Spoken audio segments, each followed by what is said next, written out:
Hey everyone, and welcome to Darkson Gaming. My name is Chris, and in today's video we are going to be talking about the release of the new events that are going to be coming out on Global on February 8th. So at the time of me recording this, it's actually a day and 8 hours, and I believe I'm going to be posting this up on Monday, so it should just be at 10:30 or refresh or whatnot, however it ends up going through. But essentially 1 hour from now, or 1 day from now, 8 hours, whatever. You'll guys will be able to figure it out from that standpoint. So, some pretty cool things that are coming around, mainly because of the fact that we're actually going to be able to get some Dragon Stones. And let's be honest, hey, we're going to need those for the 7-year anniversary coming up here in June, July timeframe. So, the very first thing here is Dragon Ball Fusions. So, we are going to be getting a renewal of this event, and you are able to get increased drops with fusion characters. So, if you have any fusion characters, you want to throw them on there, so that way you can get the maximum amount of drops coming through. And not to mention, these actually have some pretty good items just to be able to go through and jump on. Not only can you get the this pan that's right here, but you can actually get Whis as a item drop, so that's really good. A couple new units, probably a lot of you don't have, that are going to be coming out, and then along with special awakening medals that you're going to need in order to get everybody awoken. So pretty much there's Pinich, Tikka, and Yamaha that I will go over here in just a second. But as a medal sum up preview, in case you're trying to figure out what do you need, so these are going to be all the units that can benefit from this event. So you're going to actually want to go through, if you're looking at being 100% free to play and not wanting to spend any Kais or anything else, you're going to need a total of 251 of these pan medals. Now you have to remember, you get the fusion increased drop, so that's not horrible. You're going to be able to get a lot of those. The biggest thing is going to be whether or not you have some of the extra units that you're going to need in order to get some of the different things set up for it. But we are going to be able to get this special badge or the special medal to awaken these units, and these units are going to be very good. A lot of times people get them right now and you are completely and utterly bummed because you get these units, but they will eventually all awaken. So you're going to need a total of at least 160, possibly 320 again if you're going to be doing the full free-to-play mode and model. So you definitely want to go through and get at least 160 of these medals that are going to be coming up. So let's take a look at some of these units.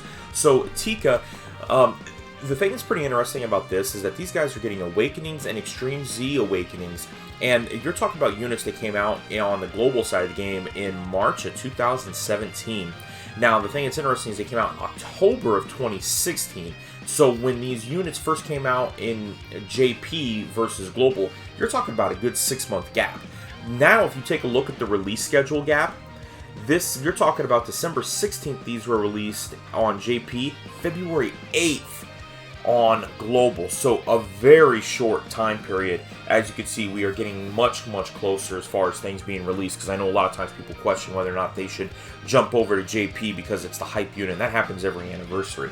But taking a look at these guys, before their Z Awakening, you're going to be talking about Tikka, nothing special, but it's going to be attack and defense plus 100% plus an additional 30% when there's another crossover ally, which crossover is going to be very important with the Extreme Z Awakening that is going to be coming out here soon. And then he actually has a high chance of giving everyone 25%. Does a great boost for Dragon Ball Seekers, Youth, Earthlings, and then also crossover, good little unit, nice little free unit. When he does Extreme Z Awaken, then he is actually going to be a crossover category lead at 77%, but then he's going to be able to raise his attack for 1 turn, causing supreme damage, and then lowering defense. The passive skill is 150% plus an additional 50% if there's a crossover ally, so you can tell he's going to be hitting fairly good. And then crossover allies just straight up get 25%, and then a high chance of getting Ki plus 2 and 25% for all other allies. So he kind of becomes almost like a 50% lead with that. I believe that should stack because it does have the semicolon there. So that's going to be interesting. I would love to know in the comments below. Tell me whether or not if you know that is accurate or not. But the way that I'm reading it, it should be like a 50% boost that he's going to be giving to crossover allies. So a great unit that's going to be coming around that way. Then in addition, we do have Pinich. So again, nothing special on his before he awakens just his TUR state, he does cause supreme damage and lower defense, ki +2, and then attack and defense plus 100%, plus an additional 80% when performing a super attack.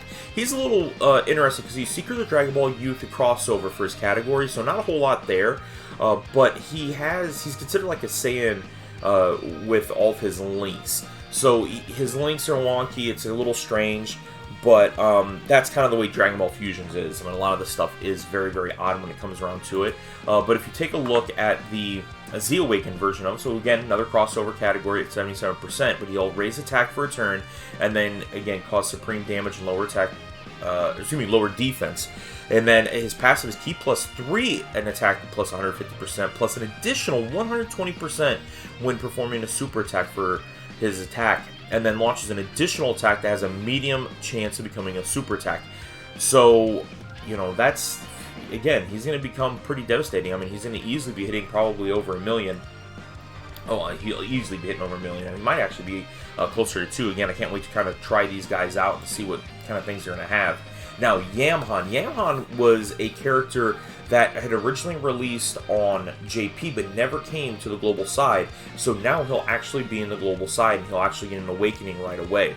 So his leader skill, you know, fodder before he awakens, but it's supreme damage and lowers attack, and then his passive is attack and defense plus 120, plus an additional attack to 60%, and launch an additional attack that has a medium chance of becoming a super attack when performing a super attack when HP is 80% or less. So a lot of kind of restrictions on that. And then he does get a ki +6 and an additional 60% attack when HP is less than 80% once only. Again, another boost for Earthlings crossover, and then time limit fused fighters and fusion for that. Now, once he gets his Z Awakening, he's going to get actually a 20% key sphere. Kind of wish they would have really kind of jacked that up, because that's not much of anything, because you're not getting any other boosts. But then he'll greatly raise his attack and then lower attack, causing supreme damage. And then his passive skill is going to be attack and defense plus 180%, plus an additional 80% attack, and launch an additional attack which has a medium chance of becoming a super attack when performing a super attack when HP is 80% or less. So you need to get him shooting at 80%, or excuse me, shooting off super attack. Then he'll be able to turn around, and if you have less than 80%, he has a medium chance of launching another attack that will be a super attack. So then he gets ki +6 plus an additional 80% attack and a high chance of performing a critical hit. So a lot of different things that kind of go along with him, and he's going to be very interesting from that standpoint. So some great units are going to be coming out, some free-to-play units. Not to mention, again, these guys are going to be getting Z Awakenings here, which I will go ahead and post up on a different video, kind of talking more specifically about those units that are going to get Z Awakened and getting taken care of from there. But as you can see, I mean, pretty decent stats, you know, 14, 12, and 7. I mean, not horrible once he's woke for a free-to-play unit. So, I mean, he's going to be pretty decent.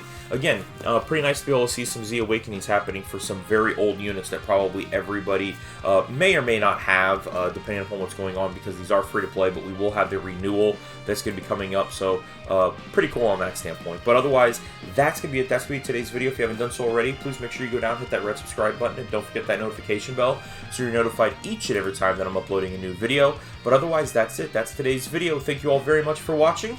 We'll talk to you guys later.